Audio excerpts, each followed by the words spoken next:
Kryeministri Rama ka ndarë mëngjesin e sotëm një mesazh në rrjetet sociale duke njoftuar me krenari hapjen e 4 kapitujve të rinj të negociatave për antarësimin e Shqipërisë në Bashkimin Evropian.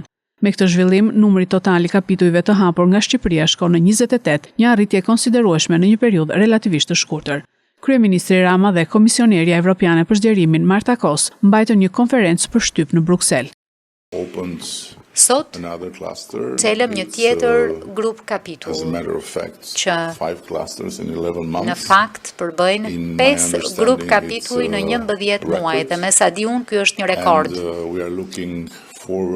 Presim me padurim të celim grup kapitullin e fundit për para mbylljes së këtij viti. E di që është shumë ambicioze, por është ajo çfarë duam të bëjmë.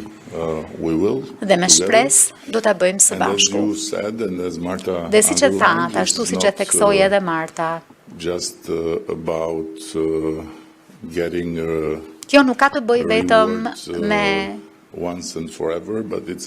marrjen e një shpërblimi një herë për gjithmonë, por të realizojmë çdo ditë. Dhe ne e dim që ka sfida, e dim që duhen bërë shumë përpjekje, por e dim edhe që nuk ka asnjë rrugë tjetër. Dhe më sfundi, kjo është hera e parë për ne në histori që zgjedhim lirisht me këtë duam të martohemi. Jemi martuar me detyri me perandori të tjera në të shkuarën. Kështu që kjo është një perandori, pjesë e së cilës duam të jemi një perandori vlerash.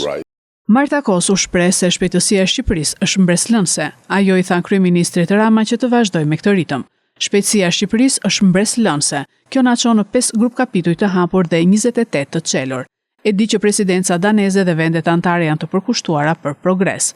Do të jetë më shpejt më lartë edhe një punë në ekip. Ky rezultat është rrjedhoj e punës së autoriteteve shqiptare, pavarësisht zgjedhjeve që janë zhvilluar.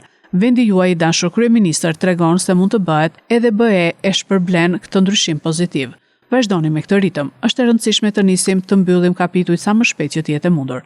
Grup kapitulli që kemi të çelur sot është agjenda e gjelbër dhe ndërlidhja e qëndrueshme. Reforma që përmban është mbrojtja e pasurive natyrore të Shqipërisë. Transporti në këtë kapitull do të ndihmojë në përmirësimin e rrugëve dhe transportit. 91% e qytetarëve shqiptar janë pro antarësimit në BE dhe janë shifrat më të larta nga vendet kandidate. Jemi një hap më pranë arritjes së qëllimit, u shpreh Kos.